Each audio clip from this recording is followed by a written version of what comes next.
You're listening to the Scars and Guitars podcast series and syndicating for the A-List Online. My name's Andrew Mackay-Smith, and what follows is a conversation between myself and Lala Frischknecht from the outstanding Swiss heavy metal outfit, Burning Witches. Now, Lala, if you're listening, my apologies if I've mispronounced your surname there. The reason for the conversation with Lala is to promote Burning Witches' upcoming outstanding release, Hexenhammer. It's out November 9th, as you hear me mention through the conversation. I'm really digging it. A lot of old school Priest sounds here, but with a thoroughly modern twist. Why don't we have a listen to what Lala has to say? Here we go. Hello. Hello, Lala. It's Andrew Mackay-Smith calling. How are you going? Good. This is my last interview for today. Wonderful. All good. How's it been How are going you? for you? How the interview? I'm going very well, but how's the interview's been going for you? Yeah, it's good. It's the first time that I have so much interviews for the day. But yeah, it's also a good experience for me since I'm not used to this kind of stuff. But yeah, everything went well so far. So, Lala, how did the other ladies in the band convince you then to take on the interviews? Is it something that they didn't want to do and you drew the short straw, so to speak? Because I know interviews can be, they can be trying at times, let's face it, because you're getting asked a lot of questions and you've got to come up with answers for the questions, and sometimes people haven't listened to the album before they start asking questions. But how did you draw the short straw, and how do you find the interview process now that it sounds like it's your first lot that you've been doing? Yeah, I find it's a little bit hard, but not much stress going on because it's also good for me to explore something. So, but the other girls cannot speak much English, so Aha. I handle most of the English interviews. But Serena, our singer, is also good in English, but she also have something. So, and Romana is in charge of German interviews because I cannot speak much German, only a little bit. So it's better to do this so I can have a contribution to the band. Okay, so you must be a native French speaker then, I take it. Is that right? What? You must speak French. Is that right? Is that because you're from Switzerland? It's German or French that people from Switzerland generally speak, isn't it? Yeah, actually, Switzerland have 4 languages, and it depends upon where you live in. So our part is near to Germany, so most the people here speaks German. Unlike in Geneva, part of Switzerland, and it's near in France, so they also speak French. So it depends where you live in. Yeah. Yes, I go to university at the ripe old age of 40. I'm back in university as a full-time student, and there's some students there from Switzerland, and I've spoken to a couple that speak French and a couple that speak German. And Yes. my wife's boss, his parents are from Switzerland, and I think they were German speakers, so I think he's a bit competent in the German speaking. But yeah, it's interesting, isn't it? You know, it's Switzerland's an interesting country actually, especially from a heavy metal perspective. I can only name three heavy metal bands that come from Switzerland. That's you guys, Coroner, and the big one, Celtic Frost. Yeah, sure. Yeah, I had some questions about this. Why we're playing heavy metal because Switzerland doesn't have don't have much roots in heavy metal, unlike UK, right? But I think that it depends upon you, if as long as you taking the dose of heavy metal for everyday life, and it will be good, right?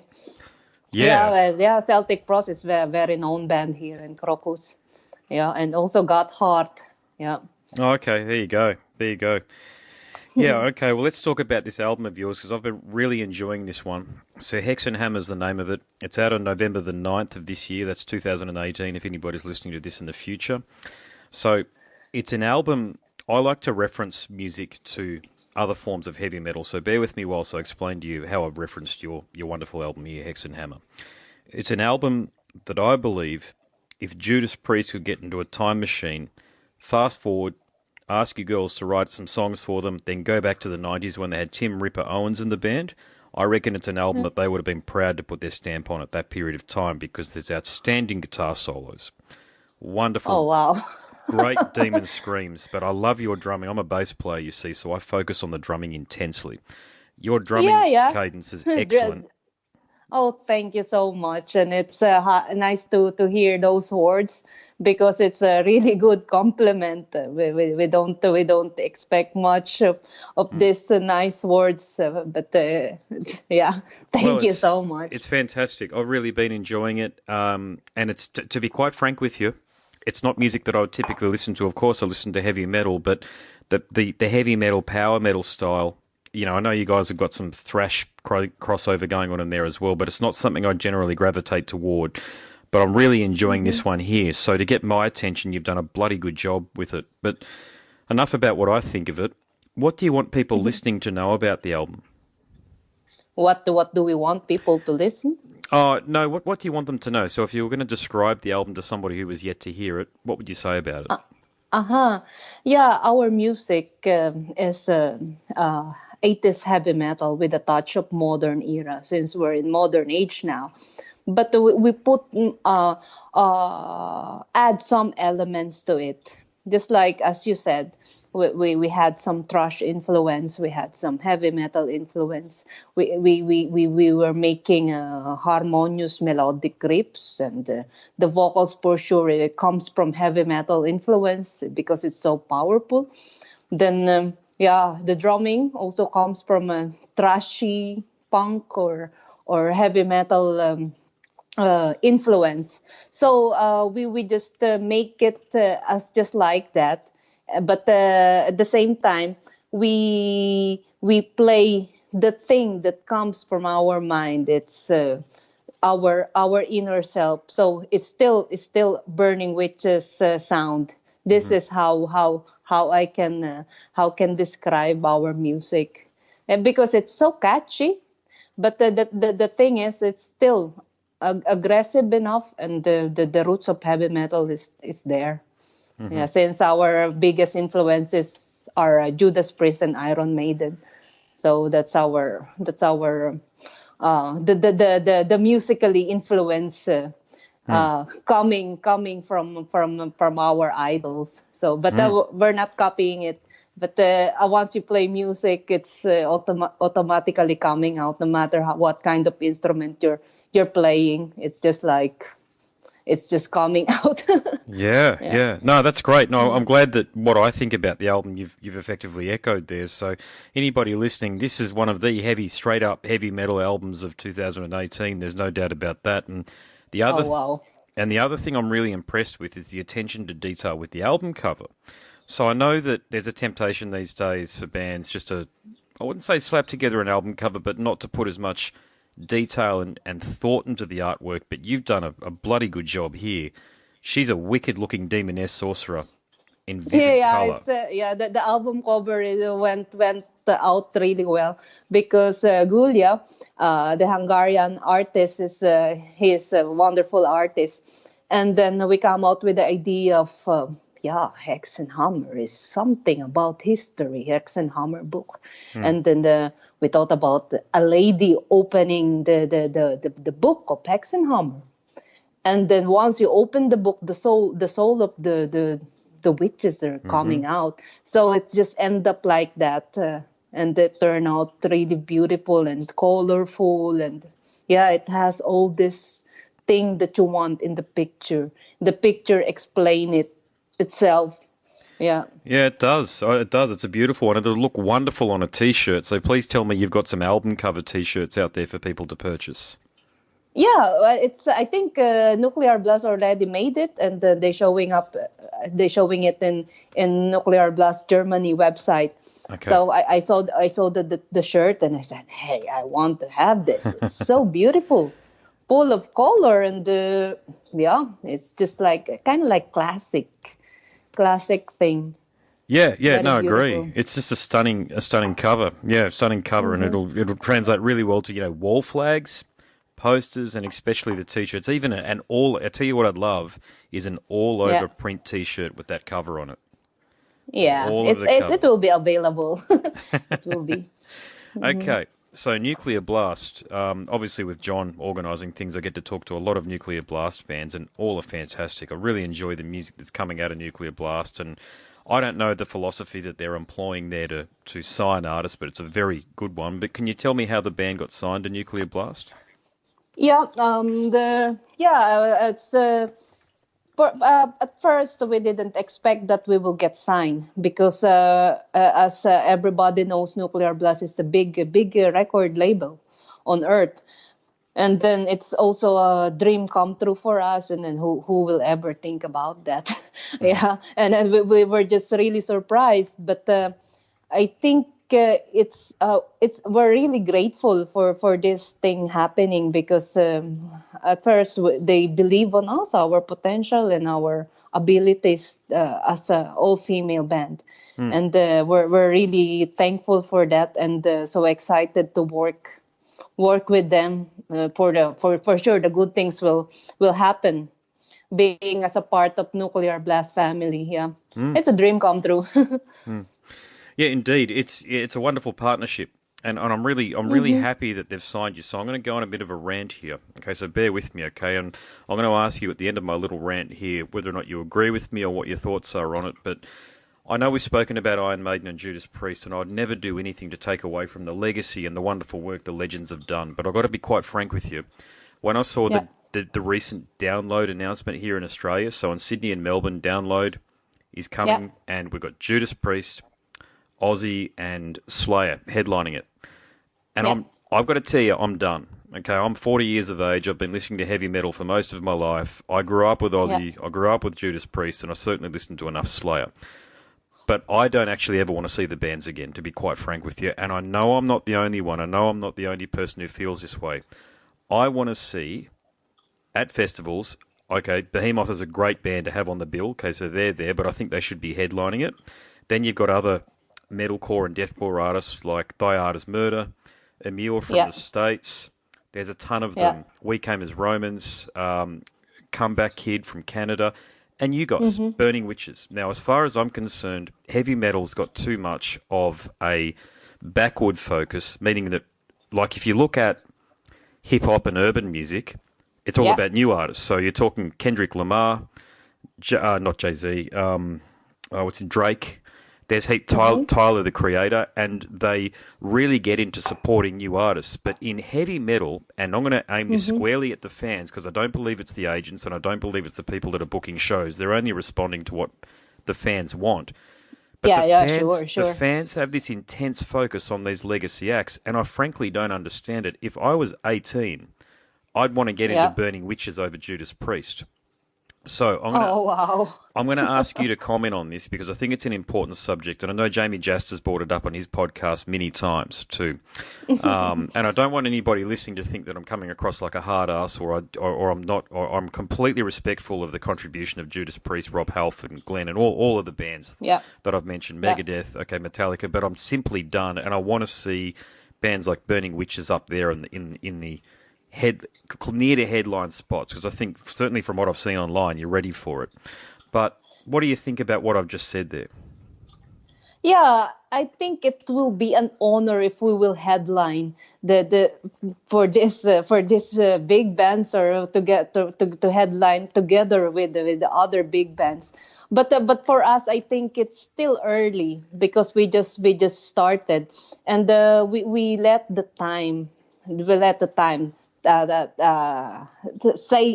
tell that to us. So, okay, it's about time to headline. But for now, we focus on on the good work and continue the hard work. I mean, also for me, Judas Priest and Iron Maiden made a history in heavy metal music. And of course, many people already saw them playing live, but some people always want to see them because they for sure they will not they also get old, and then just like what Slayer doing now, this farewell tour, and then at the next time you will thought about, oh, why I didn't went to the farewell show of Slayer, because you cannot see them anymore. You can see only them in the video or in YouTube or something like that. But I think people cannot get rid of listening to it because that is how they grow up. These bands help them to grow up and to explore the music until even if you started as a hardcore band or hardcore listener, you cannot still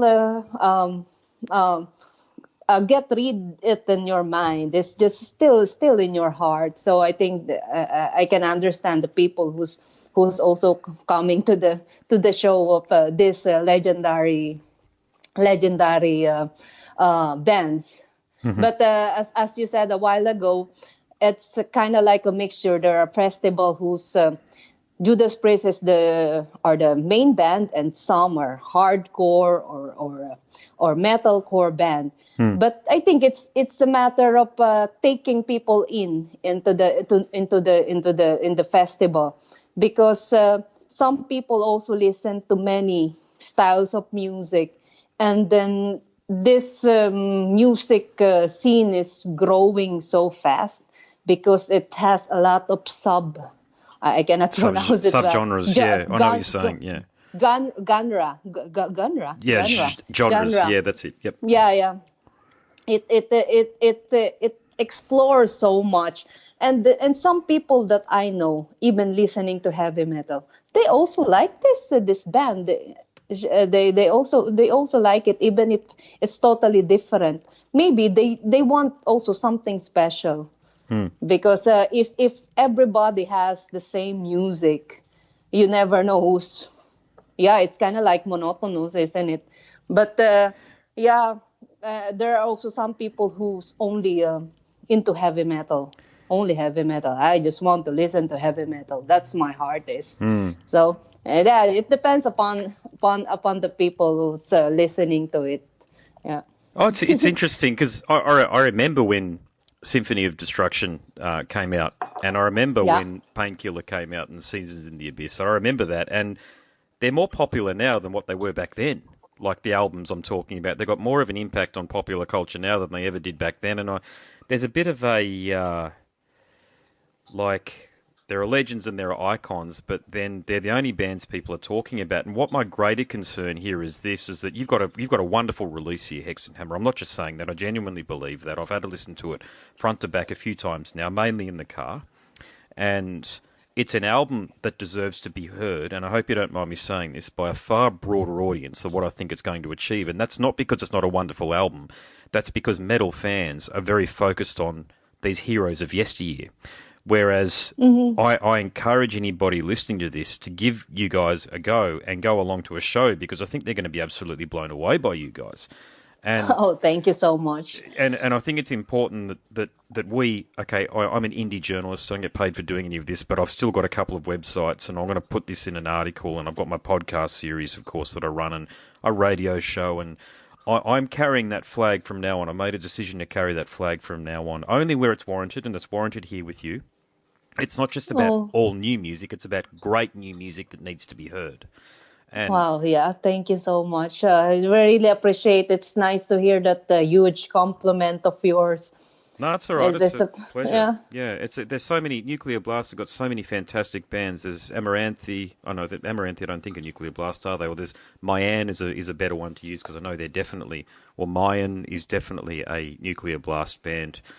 There are, I think, Emua's on a Rising Empire or on Sharp Tone, one of the two. It's all Nuclear Blast, though. You know, it's a subsidiary label or what have you. But there are so many wonderful bands out there, and there's some great guitarists out there, just really innovative guitarists like Josh Travis in Emua.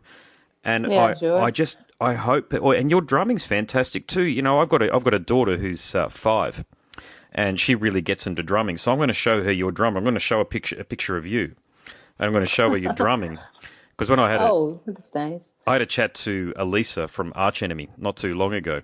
So she often thinks that when I'm listening to heavy metal that I'm listening to Elisa, because, you know, the death vocals and all the rest of it, the growling vocals and all the rest of it. But I'll ask her, do you want to play drums like Lala? That's what I'll be asking her. So, I think it's important that we get new heroes and new people to look up to. And I think you're a very good example of that. Oh, thank you. It makes my heart melt, really. Yeah. The words that you said now, it's very beautiful. I Oh, no, will that's tell fine. it to the girls. Please. Hey, I better. My last question is very left field, but you know what? I can detect now. If I'll remove this from the recording if I need to, if you want me to. But you sound like you got a Filipino accent. Is that right? Yes, I have, Yep, I can because I tell. was Yeah, born and raised in the Philippines. my Yeah, wife's and family are Filipino. That's how I can tell. And we go over to Cebu, Lapu-Lapu City regularly. uh, and I have a lot of relatives there in Australia, in Adelaide. Yeah, my cousin is living there. Oh, wonderful! Yeah, look, there's you know how many Filipinos there are in Australia. Then it's almost there are parts of I wouldn't say whole suburbs, but there's obviously we're very much in tune with the Filipino culture. With my mother-in-law, she's over there at the moment because Lola. Her mother passed away, so she's in Lapu-Lapu City paying respects there. That she's coming back, I think, tomorrow or the next day. But Okay. we try and go over once a year if we can. It's varying degrees of success on that, but we try and go over once a Yeah, year. But beautiful weather, isn't it? Yeah. well, Yeah, it's Filipinos are everywhere, everywhere in the world. Cannot count them much. well, Too very, many. very kind, very generous people. That's what the Filipinos are. If it, you know, you go to, I've been told this. You go to the health system in the UK. A lot of Filipino nurses there because they're very kind and very giving. Yeah, because we will make our work as our making our best to work, and we have this tender loving care Mm. if you work, you just coming from your heart. That's it. Then everybody will like you, and we're here for working, and because we don't have much chances in our country. Of course we have, but not Mm. enough salary. So that's the reason that we're everywhere, and we're doing our best outside country. Yeah, I'm quite a big supporter of Filipino heavy metal as well. So, Willie and Omen Filth, there's a few very good bands out there that I've had on the podcast, and I've only had the one being Omen Filth, but I like to support Filipino metal and buy the CDs and buy the tapes and the T-shirts and stuff, so I can represent Filipino metal here in Australia. Oh, thank you so much. Yeah, we also have a lot of great bands in the Philippines, but I'm not now updated since I'm living here Hmm. outside. I'm living outside Philippines since before. But yeah, I'm still have a lot of friends and who's still playing in the band there. Fantastic. Well, you're bringing a bit of that Filipino flair to what you're doing there in Burning Witches, so congratulations on doing that. And really hope you guys get down to Australia too, because I'd love to be in the audience and watch you guys tear it up. Yeah, why not? We if there's a good promoter that take us there, yeah, it will be really fun, and we have to check it out because I think you have a huge metal scene there. Yeah, So there's a lot of rabid it's fans here, believe me. They'd get mm, right behind you, ladies, when you come down. So, yeah, to your point, if anybody out there, a promoter, Dicey from Soundworks, anybody out there, probably put together a bit of a bill yourselves and Mayan or somebody, some another great band like that. Come down, yeah, please. yeah. Any opportunity you get, please. We'd love to see you. Well, we'll have to check out the Australian people and heavy metal scene there, yeah, and show them what kind of our music and how can we deliver deliver them something good. Yeah. Well, you'll do that. You've already done it. Great album, Hexenhammer. Excellent stuff. So I better let you go. Thank you so much for the conversation. It's been real pleasure to talk to you. Oh, you too. Thank you so much. It was a pleasure, and have a great night. No And worries. hope to see you when we go there, when we come there Absolutely. to Australia. For sure. All right. Thanks very much for the Yeah. chat. Appreciate Thank it. you so much for the nice words. Bye. No worries. Catch you. Bye. Bye. You have been listening to the Scars and Guitars podcast series and syndicating for the A-List Online. My name's Andrew Mackay-Smith, and that was a conversation that featured Lala Frischknecht from the Swiss heavy metal outfit Burning Witches. Thank you so much for listening.